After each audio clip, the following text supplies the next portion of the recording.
everybody. Hopefully you can hear me. It's looking like my microphone's working. For some reason, my computer wouldn't hook up without my headset today. So you get to hear me with my headset, which hopefully means that you can actually hear me. It looks like all the technical stuff's working. So welcome to Truly Force Free Animal Training's Ask the Trainer Live. Um, hopefully, you've been able to connect. We were supposed to be on LinkedIn, YouTube, and Facebook today with a different app that we were trying, and it wasn't connecting. So we just decided we didn't want to miss out on anybody who maybe is on YouTube. So we'll be having this recording for anybody who have missed it. Um, so as you may or may not know, I'm Shannon Riley-Coyner. I am the founder of Truly Force Free Animal Training, and I have decided I designed Truly Force Free in order to make positive training available to anyone, anywhere in the world. I also am the author of The Evolution of Dog Training. And this book I wrote so that people could really understand how dog training has changed over the last 100 years and even the last 30 years. So if you haven't checked that out, you can see it you can get it in print, you can get it as an ebook, or you can also get it as a audiobook. So hopefully you can check that out. And if you haven't checked out trulyforcefree.com, check that out. We have tons of free videos. There's blogs. If you sign up for a newsletter, you get a free webinar. So there's lots of stuff there. So hopefully you can check that out. And then before I get to my questions, I want to start us off by telling you about our summer special we have. So we are doing 25% off my new dog agility jumping exercises course and my good manners course. So you can check out those, and you can check it out, and there's a code that you can use at checkout. But if you go on our social media, you'll be able to find it. And if you have any questions, you can contact us at info@trulyforcefree.com. So I want to get to our questions since we're a little behind because of our technical difficulty, but we're going to I want to be able to answer some of these questions that are from you guys. So I love that I have the opportunity to answer your questions, and you have the opportunity to ask me questions. So you are always welcome to ask questions in the chat if you are watching live. And if we have time, we'll get to those. If for some reason you ask a question in the chat and we don't get to it, we will add it to the next month's Facebook or live, Ask the Trainer live. So go ahead and email us at any time, or send an email or a message through Facebook, or a message through LinkedIn, or any of our social media. We check those on a regular basis and answer these questions. So the first question I have for today is actually from Instagram, and the the name on it is Witchworms. So if you are Witchworms and Instagram, you will this is your question. So I'm going to read the question first so I can answer it for you guys, and you know what I'm talking about. So this is the question. I have a very good dog who my husband and I, adopted from Woods Animal Shelter in San Luis Obispo a year ago. He's been wonderful, has adjusted well, and is normally very friendly. His only real issue is that he occasionally nips visitors to our home. Not always, not everyone, but it has happened a handful of occasions. How do we make Fern, my dog, feel comfortable with visitors in the home? Our home is quite small, think studio layout, so putting him in another room isn't exactly doable. Plus, it seems to stress him out more. So, if I was talking to this person in person, I'd have some questions. So, my first question is, um, what is the breed? Because if you have a healing breed, this could be a healing issue. So, this could be hurting or something like that. So, if they are healing, sorry, my throat just got a frog. If they are Herding breed, this is going to be a little bit more of a natural behavior. So it's still fixable, but you just need to understand it's a herding breed. If it is not a herding breed and it's doing it when the people walk away, maybe walk out of the house or walk to the bathroom and turn their back, definitely could be some fear issues going on. So there's a couple different reasons dogs might do this, and I need more details. So without knowing that, I'll just give you some tips on how you can stop it. So the first thing I always say is really take detailed notes and journal why it happened. Because the more information you have about a trigger, the easier it is to fix any behavior problem. So when you are working with your dog, you want to make sure that that you know exactly what's triggering them. So you said not everybody. It doesn't happen to everybody. So maybe it's men, maybe it's women. It could be if something else scary happened. So monitor that thing so you can kind of know, and then that will help you predict if the behavior is going to happen. Aside from that, things that I would do with a dog who might nip visitors that seems to be friendly otherwise is I would keep my dog on a leash when visitors came over. So on a harness and a leash, or so you have a little bit of control, you can manage the behavior. Um, you can have all the visitors stop and give your dog treats. Some of my clients will put treats on their in their front yard or in their on their front door in like a bag or a basket or a container. And then that way when the visitors come in, they have a treat ready to give to the dog and can give it to them throughout their visit. Maybe they have little baggies, like little gift bags. But so that would be one thing. And then if you have them on leash, you can manage that behavior a little bit better.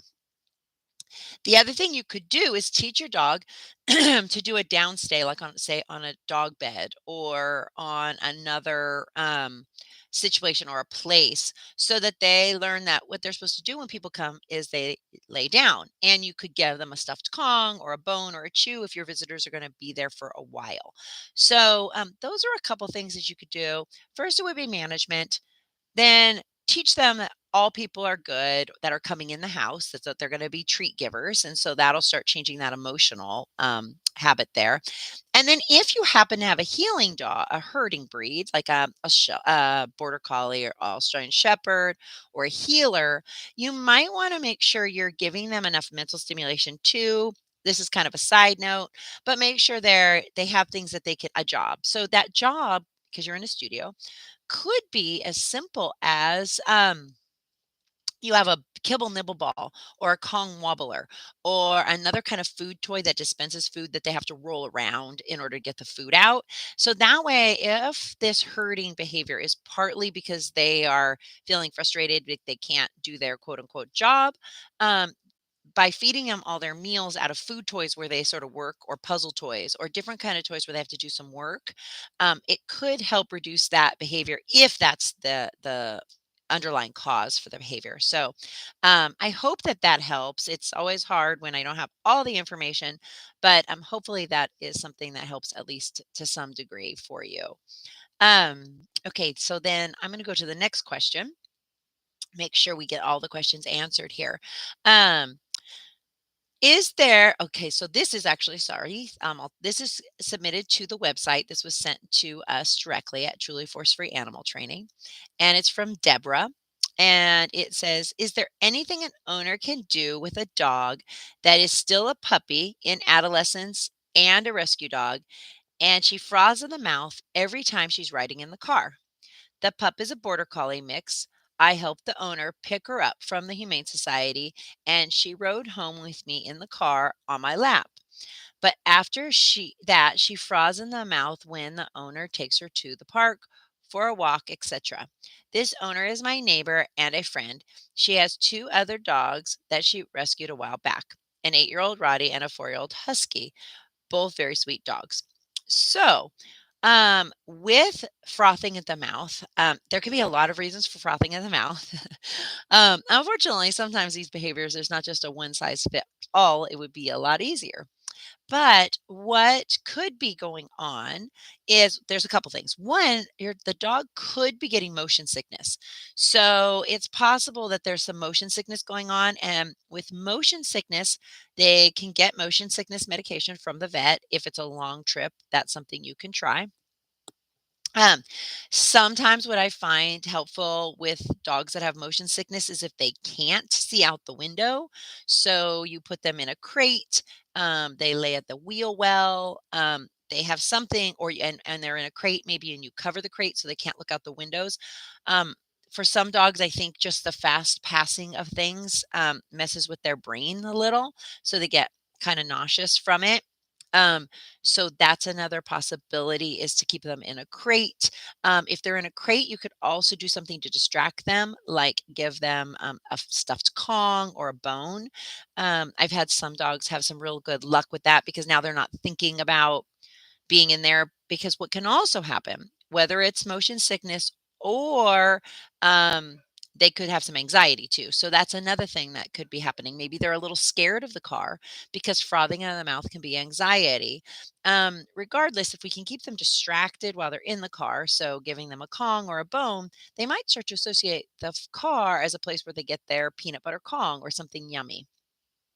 So, you can do that. Now, if it's fear and anxiety, you may have to step backwards and start from the beginning, meaning you're not just going to throw them in the car. So, what I would tell your neighbor is to first, does the dog jump in the car willingly? Does the dog seem excited to get in the car? If that's the case, great. Then getting in the car is not a problem. Does the frothing start when the ignition starts, like when they start the car? Okay, well, if it starts then it could be anxiety because the car's not moving, but they're already starting to froth at the mouth. Or do they froth at the mouth just being in the car when it's not on, just being in the car in the driveway or in the garage? So that's your first step. See when that frothing starts. If it starts there, then we know it's not motion sickness. It's probably fear or anxiety. So then, if you keep going. Now, if the frothing doesn't start when the ignition starts, see if the frothing starts when the car is moving. It could still be motion sickness, but it could also be fear when it moves. So we need to look at the difference. Is it fear or is it motion sickness? Either way, um, pay attention to when it starts. If it's motion sickness, then it's mostly dealing with medication, restricting visual, and I'm trying to make them think of something else, like give them a toy or a food. And hopefully sometimes they will grow out of it, or as they get used to the car, it's not so hard on them with the motion sickness. Now, if it's fear, you may have to start. If they start to froth as soon as they get in the car, then you do happy visits in the car. They jump in the car, they get lots of treats, and they come out. They jump in the car, they get lots of treats, they get out. You may put a Kong in the car and let them lick the Kong while it's just in your driveway or garage. Let them start to have a positive association with the car. Once they have a positive association with the car, so now they're in the car and they like it, you turn on the ignition. The frothing might start. So then you turn on the ignition and you sit in your driveway while they're eating a Kong until they get used to just being in the car, without it being scary. And then once they're like jumping in the car, you turn on the ignition, nothing happens, they're eating their Kong. Then you can start taking small drives, maybe around the block. So depending on why it's happening and how extreme it is will depend on which action you have to take. Um, Either way, the frothing is not voluntary, so they're not doing it on purpose. So we have to figure out what the underlying reason is in order to help them, the dog successfully. Um, and it's hard to know if and the breed, it doesn't really matter though. Any breed, this could be for any breed, this could be for any age too. This one happens to be a puppy or a young adolescent. Sometimes baby puppies are car sick. I have some dogs who learn to be afraid of cars because they maybe jumped in and hurt themselves. I have a client whose dog was afraid to get in the car after they got in a little rear. No, the car stopped fast. They didn't get rear-ended, but the car stopped fast, so she slid forward in the seat, and then she was afraid to get in the car. Um, I have had dogs who were afraid to get in the car because if you look from their perspective, especially if they're getting in a back seat, it looks a little weird because the seat's there and then it drops where our human feet go. So that can be kind of scary for them to jump in. For those clients, sometimes I recommend that they try to get their dogs to go if they have like a small SUV or a big SUV out in the back and make sure it's clear.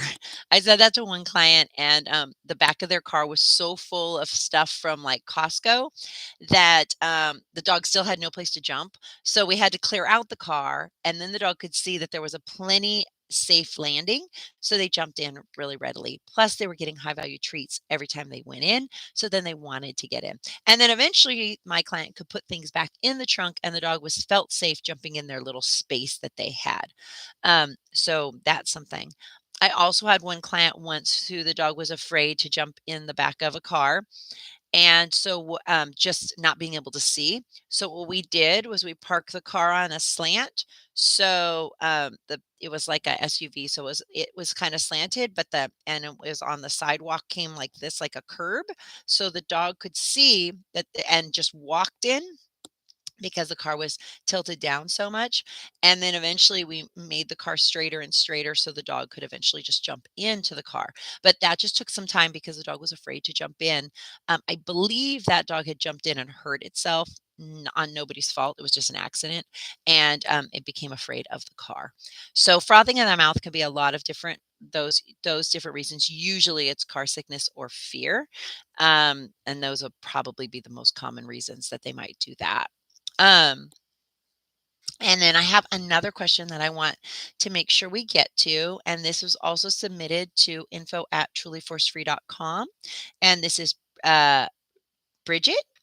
And so Bridget, it's funny that this question is something I've been talking about a lot this week. So Bridget says, my dog barks at anything, everything, and nothing. It's especially frustrating because we have neighbors on the night shift and we try not to disturb.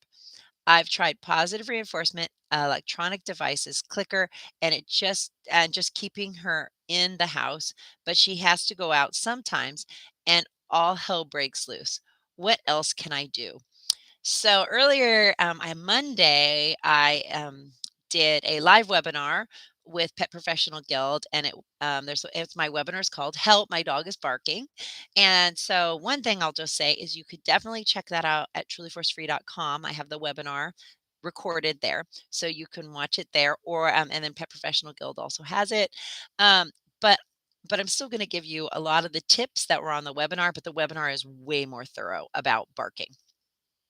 Um, so the first thing with barking that you have to know is there's a bazillion different reasons the dog barks.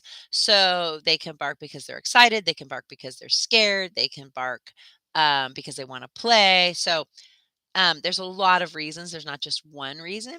But the important thing is to also really look at all your triggers. So when we say, and this is a really common thing that people come to me, oh my gosh, my dog barks at everything, and I just don't even know, and they just barks all the time. So I'm going to be looking at a couple different things. First, I'm going to be looking at and actually, somebody had on my live webinar, someone asked the same question. They went out to the garden, the dog barked.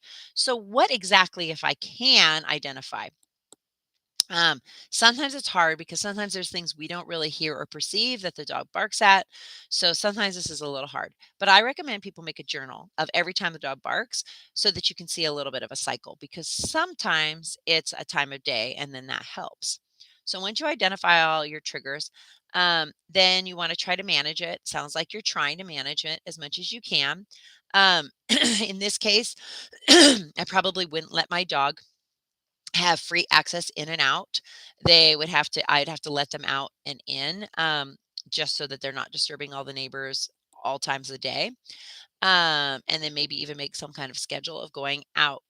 But in this case, a lot of times when dogs bark at everything, anything, nothing, I have to talk to my clients, and nothing seems to be working about what's the underlying problem. So you might be seeing a theme here. What's the underlying problem of the frothing of the mouth? What's the underlying problem of nipping?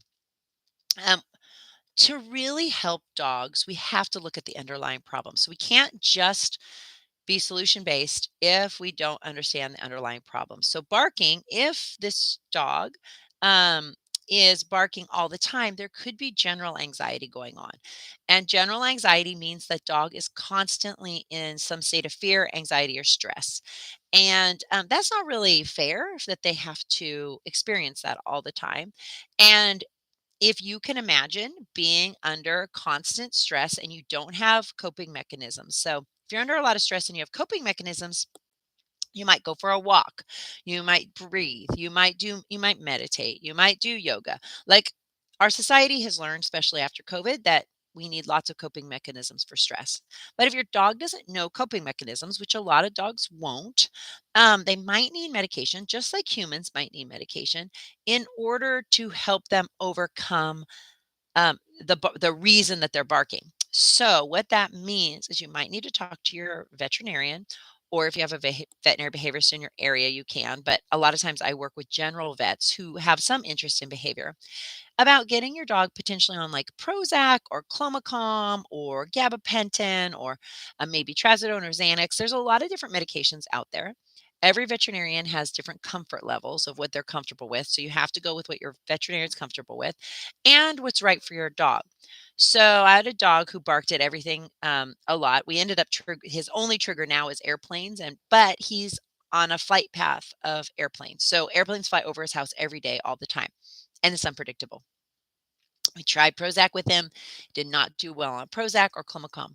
Um, so then we tried gabapentin on him, and it was like a switch went off. And he still pays attention to them when they come over his house. He didn't make him like ignore them, but he can be redirected easily. He doesn't bark as much. And so we dealt with that overlying anxiety that he had. So you might need to deal with that.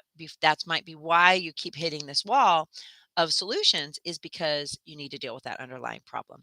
So check into anxiety, look into that and see. You can also, if you're not sure if your dog's anxious, I have some webinars and a poster on truly force free animal training about body language. So you can kind of check those out and see if anxiety might be a fit for your dog. So anxiety we have to look at. And then the other thing is, I'm not sure. Let's see. I don't think you told me what breed. It doesn't look like I know the breed. So some breeds are also just like with the other situations we were talking about with the nipping, is they kind of need a job. And another thing I have found is if it's possible to give food toys throughout the day, and keep them mentally stimulated, the barking decreases because they're focused on trying to get food out of a kibble nibble, food out of a Kong wobbler, food out of a Buster cube, or a puzzle, or a slow feeder bowl. You might hide treats. You might do some training. So if we can mentally stimulate them as well as make sure they have plenty of physical exercise when and we deal with their anxiety, the whole world won't be so triggering and make the dog bark as much. So when you're doing that, you can find all kinds of different food. I'm not sure if you're home with your dog during the day, since so many people are working from home now. But if you are, then I would schedule every 2 or 3 hours, you're giving a different food toy. Instead of feeding 2 meals a day, feed throughout the whole day with these food toys. So the dog is always working, searching, doing some nose work, doing some things. If you're not home with them, you can do, mental stimulation in the morning and at night, but you might need to keep them in the house. You might consider getting a dog walker if you're gone all day, but making sure all of their needs are met. Because if their needs aren't met, they're going to get frustrated and they're going to express it the only way dogs can, which in this situation is barking. So those would be some management things, some treatment things. And then the other things that you might think about is if it's a visual trigger, if it's that she sees people walking by the house, you could put up some kind of block in the window. That it used to be that we use contact paper from drawers, but now Lowe's has some makes the windows opaque so you can't see them through them as easily, or close the blinds. If it is a noise, if it's noise that they hear all the time, then you can play music, and there's calming music. You can get calming music on YouTube. There's Through a Dog's Ear. those would be music that you could playing in the background. That way it drowns out some of that sound. And then making sure that you have a really good communication with your dog, meaning you've done some training, like sit or come, and so that you have a way to communicate with them. Sometimes we don't do that training piece, and then we're yelling at our dog, come, sit, stop it, stop. But they have no idea what we're saying. We're just spouting out words and they just hear wah, wah, wah, wah, wah, like the peanuts, teachers and adults. So we need to make sure they know, what does come mean? What's the expectation when I say the word come? When I say sit, maybe you teach them to go to a spot or go to bed. So that gives them something else to redirect them. But barking can be a lot of different issues. And so this is just a touching on some of the things. But if you really want to know more, I talk about this in a whole webinar, to help my dog's barking. So you can check that out at julieforcefree.com. And if you sign up for the newsletter, you can get the webinar free. And then if you haven't done any training with the dogs, we're having our special, the 25% off this month, this summer, of the Good Manners class. And there's also a jumping class. So some of you who have, kind of wanted to try a little agility but don't have anything in your area, or you want to work on some jumping skills. This is all done with one jump that's just made out of PVC. So it's inexpensive and anyone can do it. I give you the instructions on even how to build the jump and then how to do some of the exercises. So that might be something that is helpful for you as well. Um, I hope that these answers answered your questions. I do realize that they have to be a little vague because I don't know all the scenario of your dog. But if that doesn't help you, but you feel like you have more questions, you can always email us and you can also set up a virtual appointment because I do virtual appointments. So we would do it similar to this on Zoom where we would be looking at each other, or we can do it on the phone if you're not local. So we could also do something like that. But I hope that you enjoyed this month's Ask the Trainer. Please submit your questions. We love to hear from you. And if you liked this video, make sure you do a like and you share it. And if you have any questions, you can contact us at info@trulyforcefree.com. And I hope you check out Truly Force Free Animal Training. And if you haven't, check out the Evolution of Dog Training so that you can read it, you can listen to it, you can get it on an ebook. And because my passion is to help people anywhere, everywhere and anywhere that has internet, I want to be able to help them with compassion and empathy. That's not just your dogs. I want to have compassion and empathy for you as well. So, and any of you who were trying to sign on LinkedIn or Facebook, we will be doing a recording of this. So I hope you can watch that. And again, please like us, share us. Because I really want to help more people help their dogs. So I hope you have a great rest of your day, and I will see you again next month.